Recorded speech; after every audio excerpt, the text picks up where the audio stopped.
Bueno,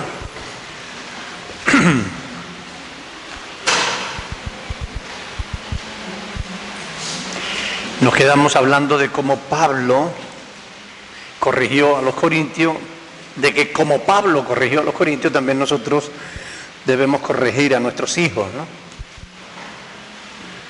Los corintios se arrepintieron del dolor que le habían causado al siervo de Dios durante la breve visita que se relata en el capítulo 2 del 1 al 2, ¿no?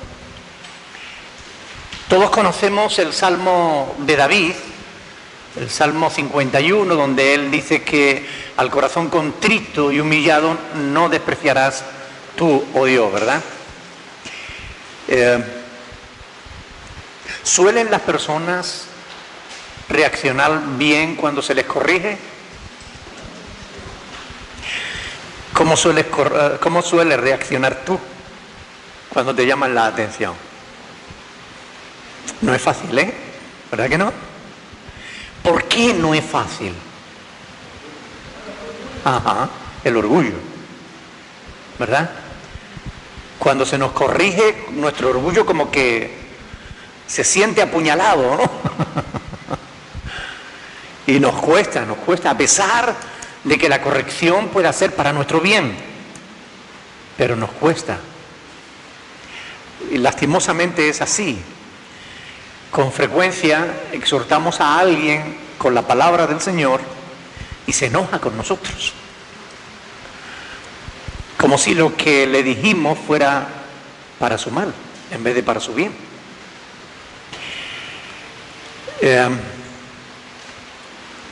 El deseo de todo pastor es ver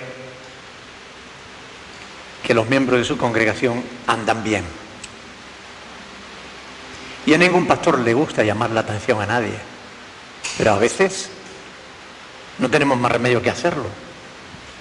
Y cuando lo tenemos que hacer no es fácil, sobre todo para los pastores más jóvenes que llevan menos tiempo en el ministerio.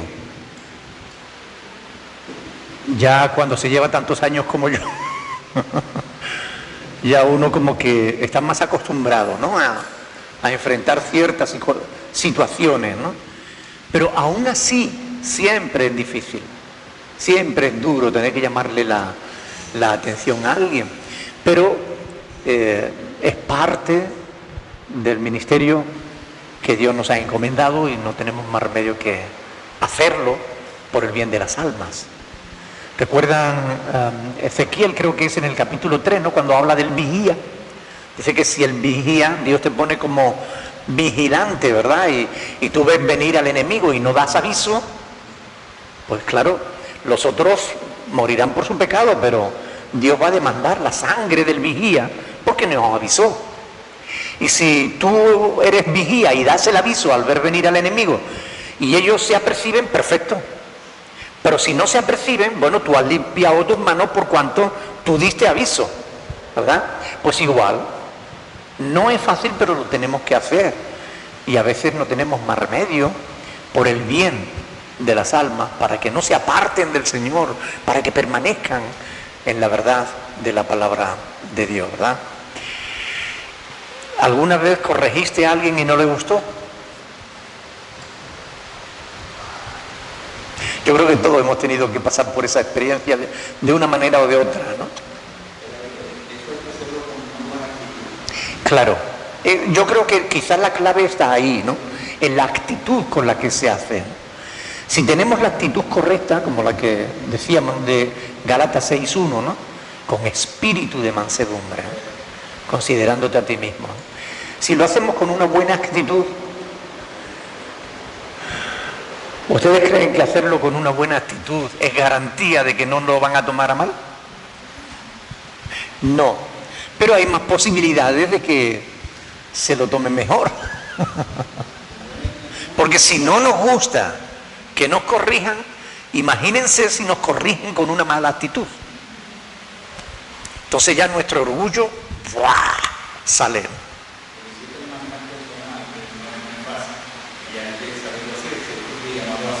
Hay que saber hacerlo.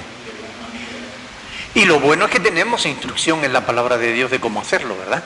El hermano dice hay que llamarlo a solas, y así es, ¿no? En Mateo capítulo 18 se nos dice así a partir del versículo 15, ¿verdad? Primero le llamamos la atención a solas. Si se corrige, bueno, pues perfecto, ganamos a nuestro hermano. Si no se corrige, va a haber que llamarle la atención otra vez. Y entonces el Señor nos aconseja que lo hagamos con testigos, para que todo lo que hablemos conste delante de testigos.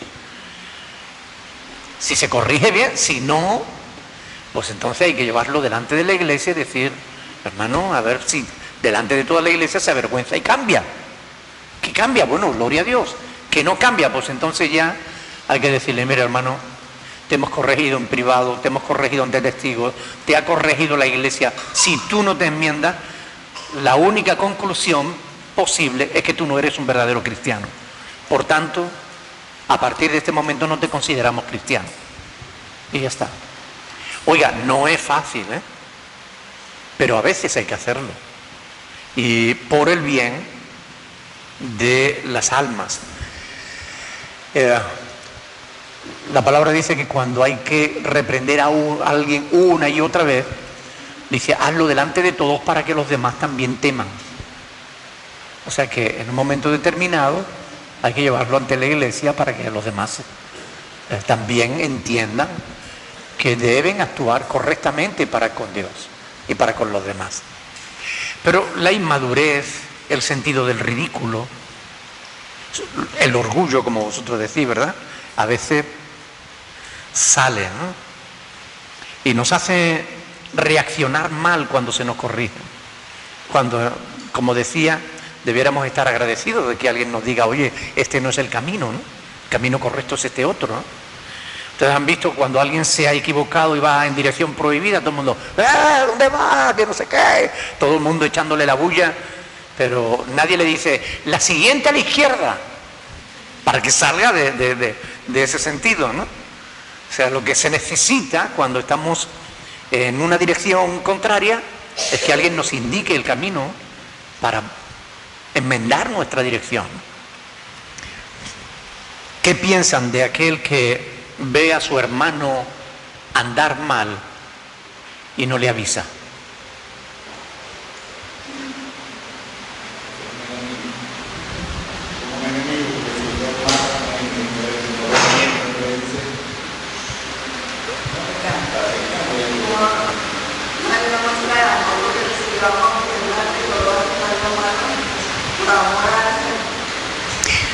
No muestra amor.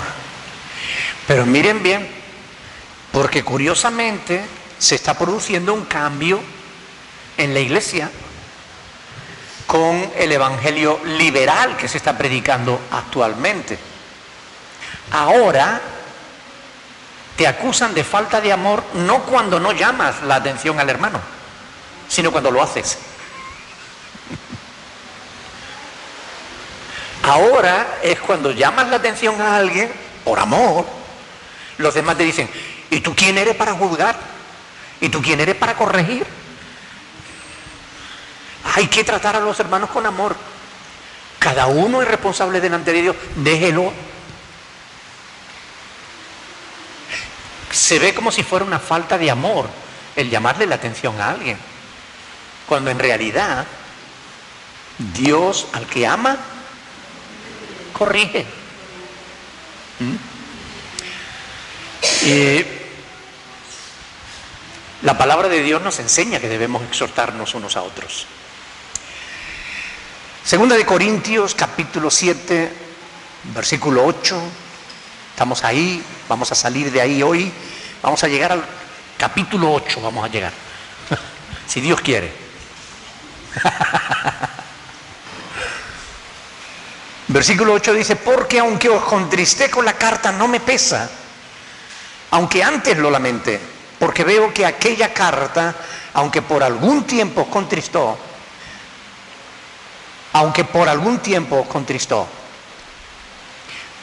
lo he leído mal, ¿no? Sí, porque aunque os contristé con la carta no me pesa, aunque entonces lo lamenté, porque veo que aquella carta, aunque por algún tiempo os contristó, ahora me gozo porque hayáis sido contristados, ¿no?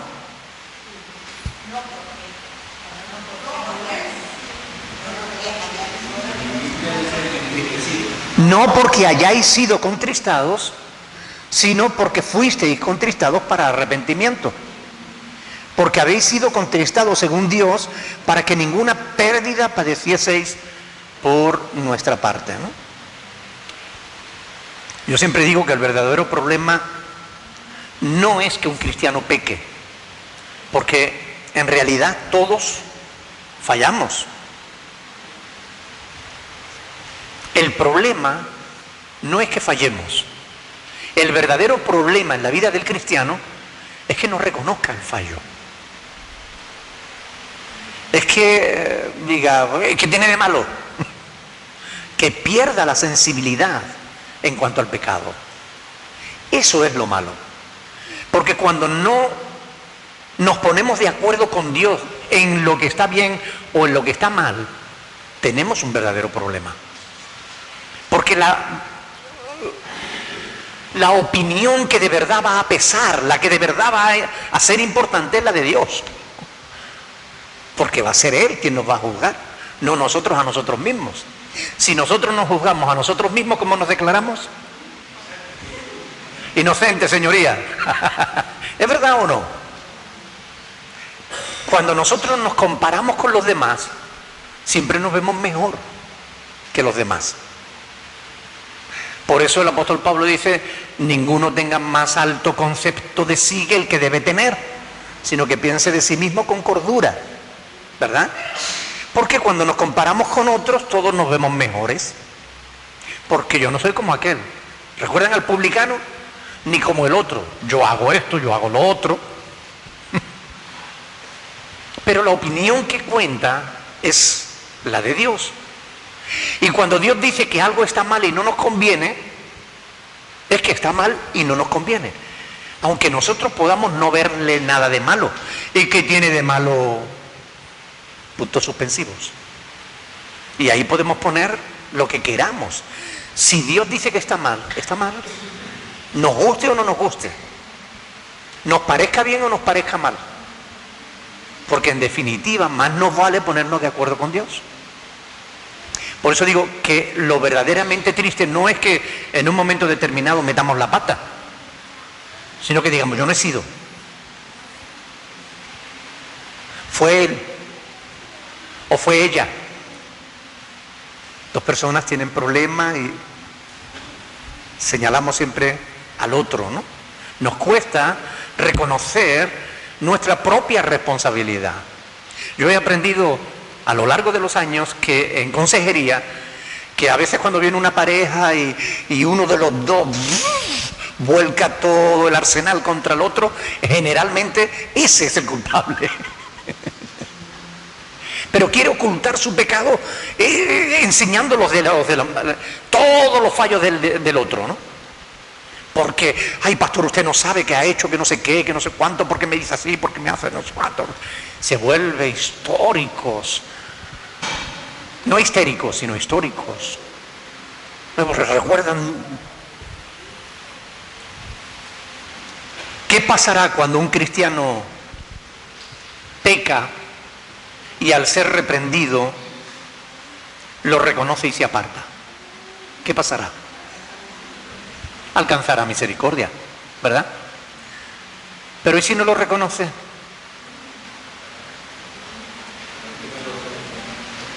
No prosperará, dice la palabra. No cabe duda de que no es agradable que nos corrijan. Está escrito en hebreo, ¿verdad? Cuando dice que es verdad que ninguna disciplina al momento, al presente, parece ser causa de gozo, ¿no? Sino de tristeza. Pero después da fruto apacible de justicia a los que en ella, en la disciplina, han sido ejercitados. Cuando alguien te corrija, dale gracias. Porque te está haciendo un favor. No reacciones mal. No adoptes una posición defensiva. Si alguien te hace ver que hay algo mal en ti, No es para que tú le hagas ver otras cosas que hay mal en esa persona. Es para que agradezcas que te está tratando de ayudar. Pero siempre hay que hacerlo de la manera adecuada. Como decía el hermano, en la actitud correcta. Versículo 9. Ahora me gozo. No porque hayáis sido contristados. ¿Por qué hace Pablo esta aclaración? ¿Por qué aclara? No porque hayáis sido contristados, sino porque fuisteis contristados para arrepentimiento. Él quiere dejar las cosas claras para que el diablo no se aproveche. Es cierto que les causó tristeza, pero no quiere que ellos entiendan que lo hizo por venganza, lo hizo por amor de ellos, no porque fueron realmente contristados para arrepentimiento. Si no tienes quien te corrija, o no hay quien se atreva a hacerlo, si eres cristiano, el Espíritu Santo se va a encargar. El Espíritu Santo te va a redarguir. ¿Sabes lo que es redarguir? ¿Sí? A ver, ¿quién me lo explica?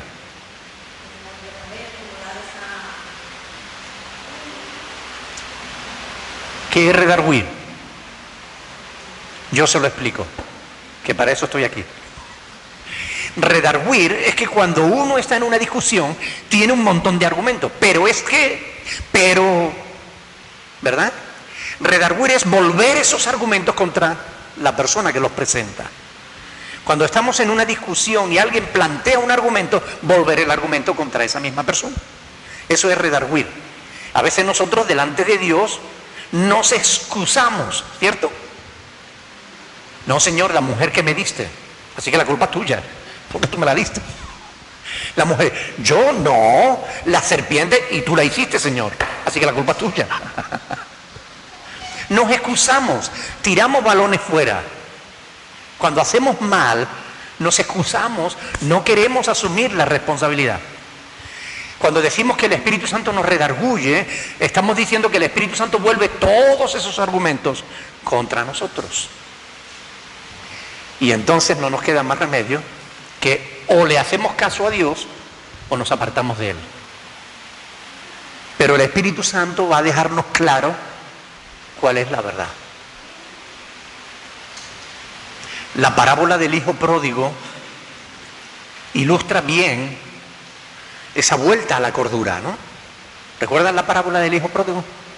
Cuando dice que estaba estando allí deseando comer las bellotas que le echaban a los cerdos. Un judío cuidando cerdos. Eso era lo más humillante que podía hacer un judío, porque el cerdo era considerado por los judíos un animal inmundo. Además, deseando comer la comida que comían los cerdos. Y él dice que entonces, volviendo en sí, ¿verdad? En Lucas capítulo 15, él pensó, ¿cuántos jornaleros en la casa de mi padre tienen abundancia de pan y yo aquí pereciendo de hambre? Me levantaré, iré a mi padre, le diré, Padre, he pecado contra el cielo y contra ti, ya no soy digno de ser llamado tu hijo. Hazme como a uno de tus jornaleros.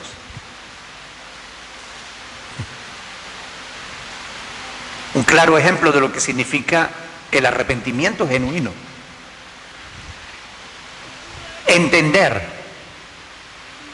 recapacitar, darnos cuenta de que no vamos en la dirección apropiada y tomar la otra dirección, la correcta. Eso es arrepentirse. Arrepentirse no es sentir dolor o tristeza por haber pecado, porque si sientes tristeza por haber pecado y te quedas solamente ahí, vas a volver a repetir ese pecado.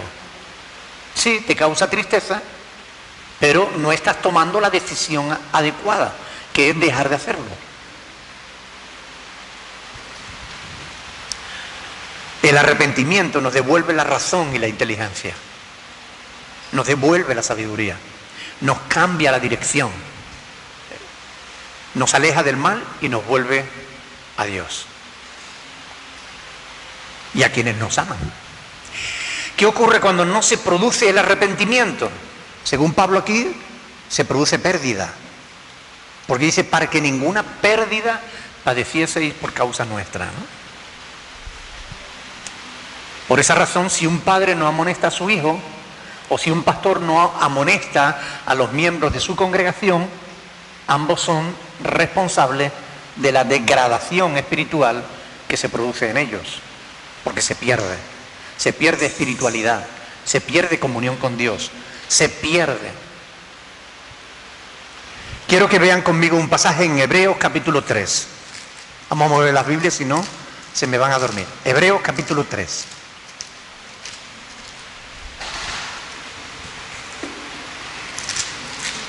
Vamos a leer los versículos del 12 al 13. Dice, mirad, hermanos, que no haya en ninguno de vosotros corazón malo de incredulidad para apartarse del Dios vivo. Hebreos 3, versículo 12. Mirad, hermanos, que no haya en ninguno de vosotros corazón malo de incredulidad para apartarse del Dios vivo. Antes, ¿qué dice ahí? Exhortaos los unos a los otros cada día. Exhortaos los unos a los otros cada día, porque cada día vamos a necesitar exhortarnos los unos a los otros. Entre tanto que se dice hoy, para que ninguno de vosotros, ¿el qué? Para que ninguno de vosotros se endurezca por el engaño del pecado. Porque el pecado te engaña y endurece tu corazón. Y cuando endurece tu corazón, tú ya no le ves mal al pecado y te apartas de Dios. Y tu vida empieza a ser un desastre. Aunque te engaña, te hace creer que tú estás disfrutando de tu vida, cuando en realidad lo que está es malgastando tu vida. ¿Qué hizo el hijo pródigo? Malgastó todo lo que tenía. Dámelo, que yo verás tú cómo yo voy a vivir. Voy a ser el chulito del pueblo. Voy a ser el sheriff. Malgastó todos sus bienes y después, ¿qué le quedó? Nada. Lo perdió todo. A mí, yo quisiera que ustedes entendieran que cuando leemos un pasaje como este, esto es un mandamiento. Un mandamiento, si esta carta realmente la escribió Pablo como la mayoría de teólogos piensan, esto es un mandamiento apostólico. Y si no es un mandamiento apostólico, es un mandamiento de Dios, porque aquí está en las Sagradas Escrituras para todos nosotros. Nos tenemos que exhortar los unos a los otros cada día para ayudarnos los unos a los otros a no salirnos del camino. ¿Amén? ¿Lo van a hacer? Yo les pido por favor una cosa. Si en alguna ocasión ustedes creen que yo me estoy saliendo del camino, por favor avísenme, porque yo no me quiero perder. ¿Ok? Es muy importante para mí eso. Yo les prometo que yo lo voy a hacer con ustedes. Si yo veo que alguno de vosotros se desvía del camino, le voy a llamar la atención. Le voy a decir, hermano, por favor, por aquí no es. Mira lo que dice Dios en su palabra y te voy a mostrar el camino correcto. Pero me encantaría que también ustedes hicieran lo mismo conmigo, porque yo soy hombre igual que vosotros y me puedo perder. Amén. Lo único que debemos cuidar es la motivación, que la motivación sea la correcta. Recuerden, la actitud correcta. Versículo 10. Segunda de Corintios, capítulo 7, versículo 10. Porque la tristeza que es según Dios produce arrepentimiento para salvación.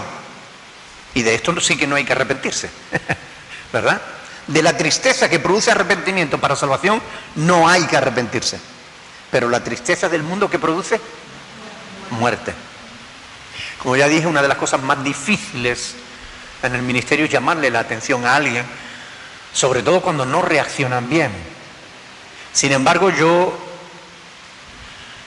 lo hago, seguiré haciéndolo y animo a todos a que lo hagan, a pesar de que podamos, a riesgo de que podamos producir tristeza en la persona que corregimos. Porque esa tristeza no es como la del mundo. La del mundo es para muerte. Pero la tristeza que es según Dios es para salvación.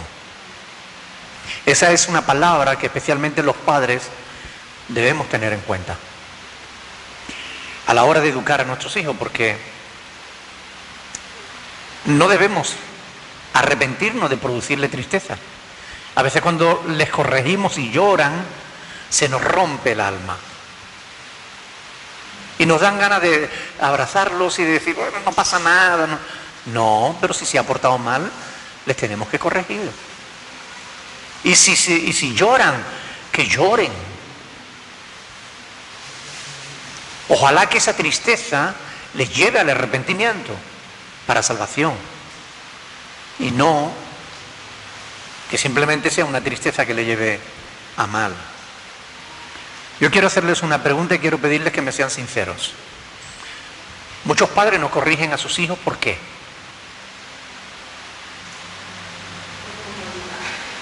Por comodidad. Puede ser.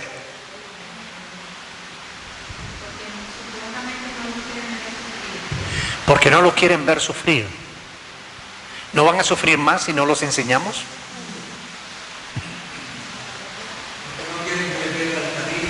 Porque tienen miedo de perder el cariño de sus hijos. Y sin embargo, cuando esos niños crecen, si no se le ha corregido de pequeño, después nos lo echarán en cara. Porque tú no me educaste. Porque tú no me corregiste. Así que aunque lloren, si hay que corregirlos por su bien. A los niños no se les puede permitir que hagan todo lo que quieran, porque no son personas maduras. Aunque tengan la cabeza dura, no son personas maduras. Y no saben lo que les conviene. Y es responsabilidad de los padres y de las madres enseñarles lo que les conviene. Si por los niños fuera, ellos comerían solo golosinas. Pero los padres sabemos que tienen que comer otras cosas, ¿verdad? Tienen que comer verduras, fruta, tienen que comer carne, tienen que tomar leche, tienen que comer pescado. Tienen que comer otras cosas, porque la alimentación tiene que ser balanceada. Y si no lo es, al final enfermarán. Y si no les corregimos y les dejamos hacer lo que ellos quieren, a la larga ellos saldrán perjudicados y nosotros también. Como padres debemos cumplir con nuestro deber, sea el que sea el resultado. Es decir, sean que los niños sean entristecidos para arrepentimiento o sean entristecidos para muerte, da igual, porque no es garantía de que lo corrijamos, no es garantía de que ellos se vayan a arrepentir de su mal. Eso es cierto, pero tenemos que hacerlo, es nuestro deber. Está escrito en Romanos 14, versículo 12, que dice: de manera que cada uno de nosotros dará a Dios cuenta de sí. De manera que cada uno de nosotros dará a Dios cuenta de sí. Cada uno de nosotros. Los padres rendiremos cuenta delante de Dios de cómo criamos a nuestros hijos. Y ellos, los hijos, darán cuenta delante de Dios de si siguieron o no los consejos de sus padres. Versículo 11. Porque he aquí esto mismo de que hayáis sido contristados según Dios, ¿qué solicitud produjo en vosotros? ¿Qué defensa? qué indignación, qué temor, qué ardiente afecto, qué celo y qué vindicación. En todo os habéis mostrado limpios en el asunto. No cabe duda de que los corintios se habían arrepentido. ¿Ok? Se produjo en ellos un cambio de corazón respecto al apóstol, pero también ellos cambiaron en su celo por el Evangelio. La tristeza, que como cualquier emoción es difícil de manejar. Por cierto, ¿ustedes saben que hay personas que piensan que la tristeza es mala?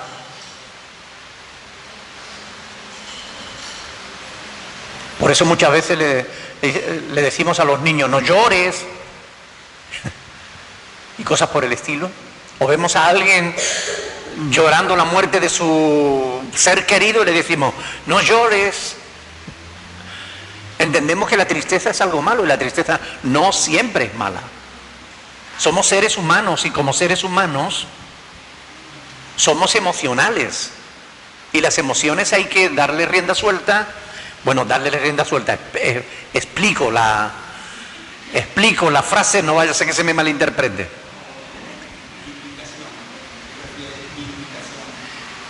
Vindicar algo es reconocer algo. ¿Ok? ¿Cómo es la frase? Vindicación. Pero ¿cómo es la frase completa? Que temor, que ardiente afecto, que celo y que indignación. ¿Qué celo y qué? Sí, te lo digo enseguida, porque es importante siempre. Vamos a ver vindicación. Ekdikesis en griego significa retribución, venganza, justicia, castigo. Es decir, como que ellos habían aceptado realmente el consejo que se les había dado, ¿no? La justicia, lo que era correcto, lo que era justo. ¿Ok? Por eso dice retribución, venganza, vindicación. Qué indignación, qué temor, qué ardiente afecto, qué celo, qué vindicación, ¿no? O sea, ¿cómo habéis reaccionado de bien, ¿no? Es lo que el apóstol les estaba diciendo, ¿no? Por medio de esta palabreja. Sí. Se me ha ido un segundito, que encuentro por dónde íbamos. No, voy. Es porque se me había ido el esto. Hablamos de la tristeza, ¿verdad? Que cualquier tipo de tristeza no es mala. Hay una tristeza que es mala, la del mundo, ¿no? Que lleva a muerte. Pero hay una tristeza, como decíamos, que es de Dios y no es mala. Estar triste no siempre es malo. A veces tenemos motivo para estar tristes. Y ustedes saben que hasta el Señor Jesús se puso triste, ¿no? Uno de los versículos más cortos de la Biblia, Juan 11:35, solo tiene 2 palabras, dice Jesús lloró ante la tumba de su amigo Lázaro, y eso que él sabía que lo iba a resucitar. Pero en ese momento, viendo pues el llanto de toda la gente, de las hermanas, no sé qué, las plañideras que estarían por allí, Jesús se conmovió en su espíritu y lloró. Y es importante, digo, cuando tenemos necesidad, hay que expresar esa emoción. No hay que contenerla, porque si el duelo no se vive en el momento, al cabo del tiempo va a surgir con una fuerza mucho más desmedida y puede meternos en una depresión que se convierta en una enfermedad, en patológica. La depresión en sí misma no es mala, todos nos deprimimos en algún momento determinado de nuestra vida. Hasta Jesús se deprimió. Y como sabemos, Jesús no pecó en nada, por tanto, la depresión no es pecado. Ahora, lo que no podemos hacer es hundirnos en la depresión, trasladarnos a la calle de la depresión. Eso es lo que no podemos permitir. ¿Qué hizo Jesús cuando se deprimió? Mateo capítulo 26 dice que Jesús en el huerto de Getsemaní le dijo a sus discípulos, pero no habéis podido velar ni una hora. Y él dijo, mi alma está muy triste hasta la muerte. Es decir, Jesús estaba tan triste que deseó morirse. Muchas personas que se entristecen desean morir. Ahora, ¿qué hizo Jesús? Y ahí es donde está la clave para superar la depresión. Jesús acudió al Padre. Oró, Padre, pasa de mí esta copa, pero que no sea mi voluntad sino la tuya.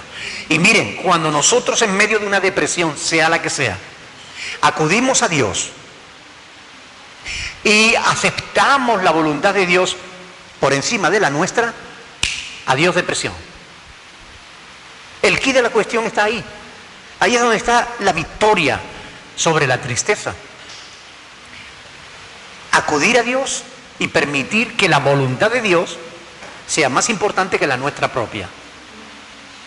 Porque muchas veces nos aferramos a nuestra propia voluntad y no queremos aceptar la de Dios.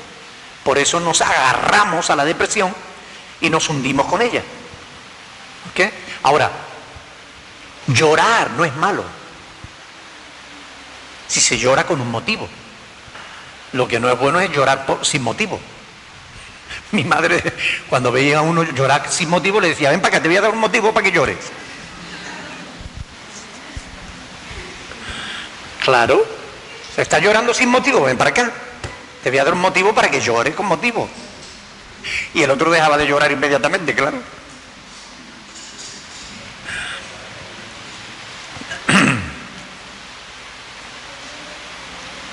Los seres humanos podemos superar nuestras tristezas, como digo, buscando al Señor en oración. Ahora, aquí se nos habla de dos tristezas. Dos. Una que es conforme al mundo, que produce muerte, y una que es conforme a Dios, que produce arrepentimiento para salvación. Y la tristeza que es según Dios, la causada por el pecado cometido, ¿verdad? Porque a veces cuando metemos la pata nos sentimos tristes. Si esa tristeza te lleva al arrepentimiento, dale gracias a Dios por esa tristeza.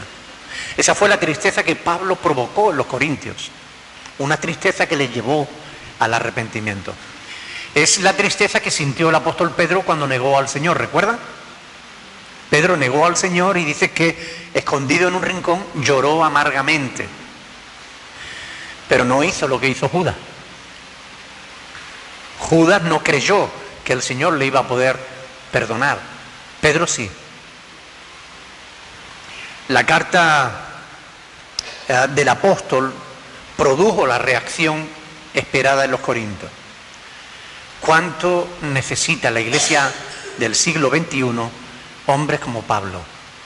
Hombres valientes. Hombres que sean capaces de enfrentar el pecado aun cuando cause tristeza.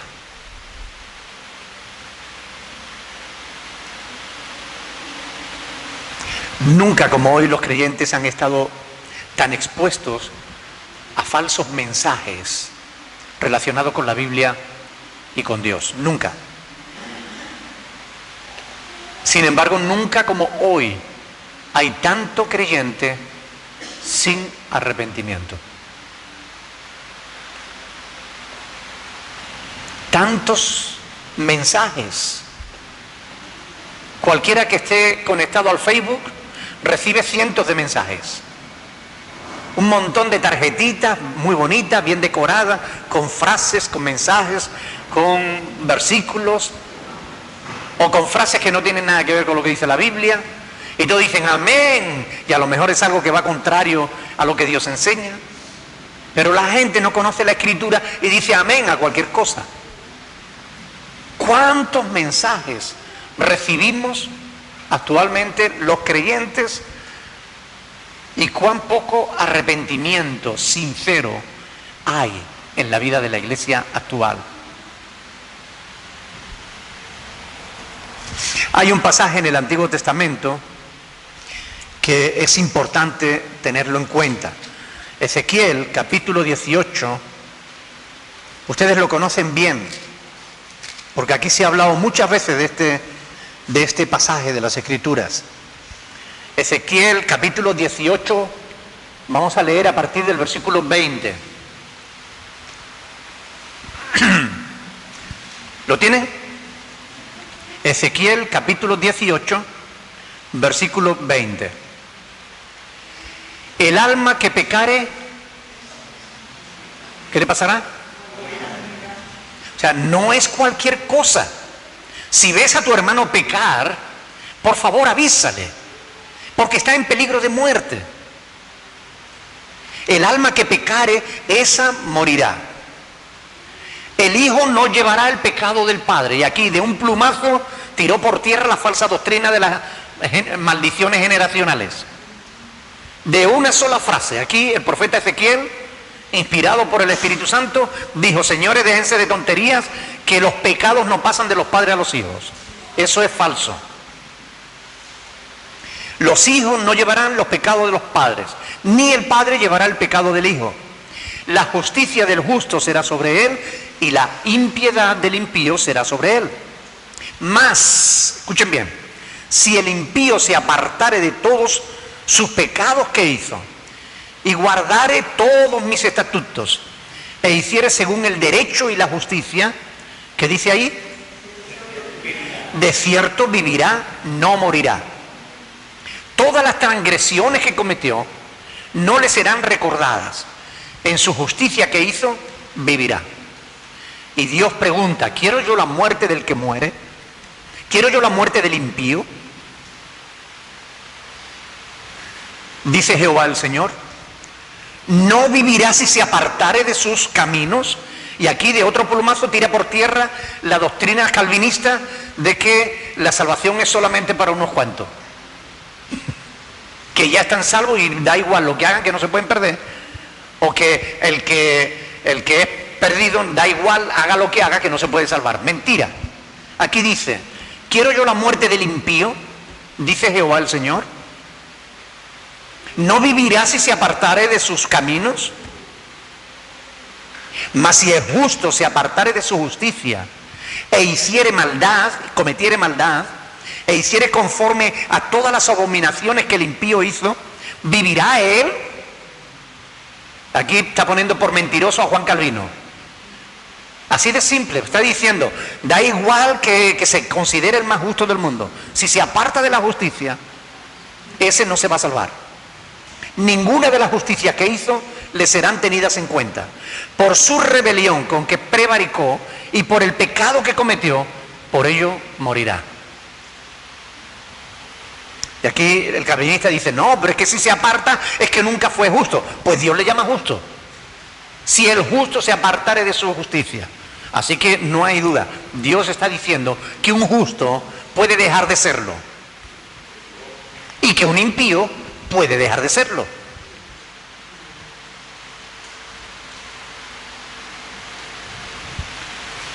Y dice la Escritura, Lucas capítulo 15, versículo 7.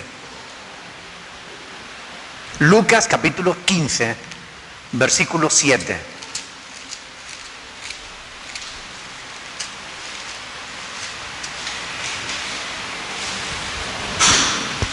Fíjense lo que dice aquí el Señor. Os digo que así habrá más gozo en el cielo por un pecador que se arrepiente, que por 99 justos que no necesitan de arrepentimiento.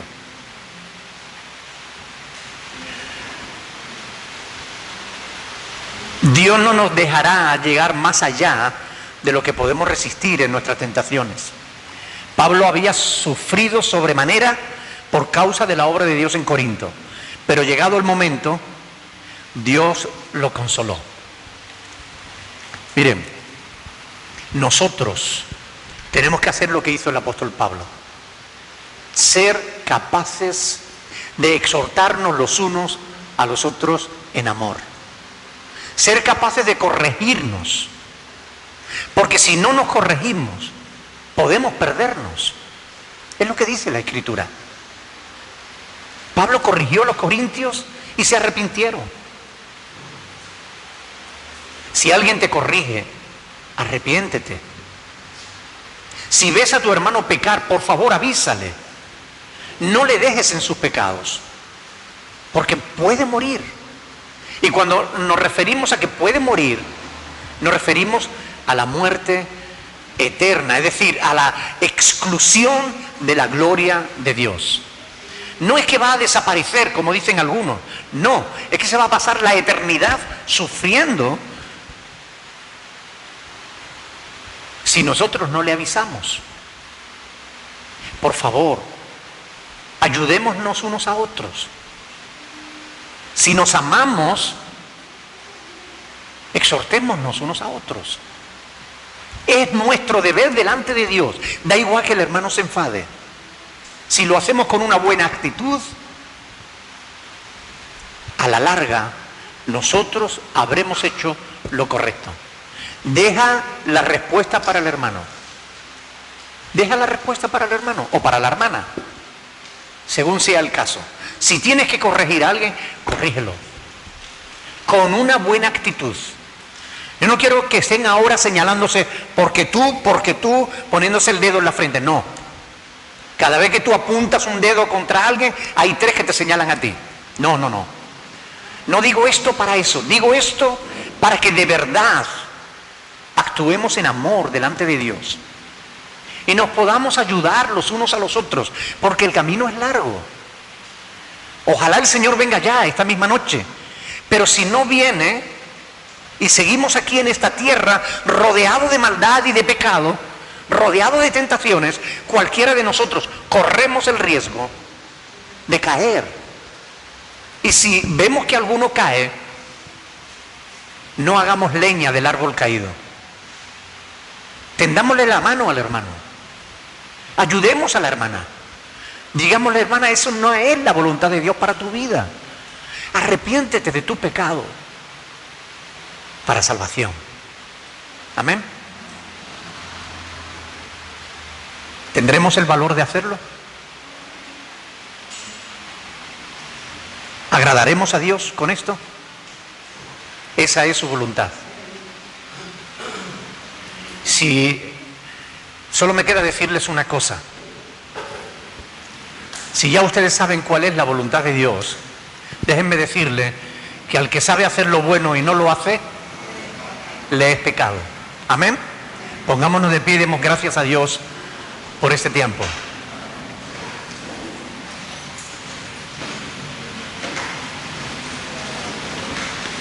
Vamos a darle gracias a Dios por esta epístola del apóstol Pablo que estamos meditando poquito a poco. Bueno, no hemos terminado el capítulo, pero hemos avanzado, Ya vamos por el 11. Por favor, Pastor Andrés, nos dirige en oración, por favor.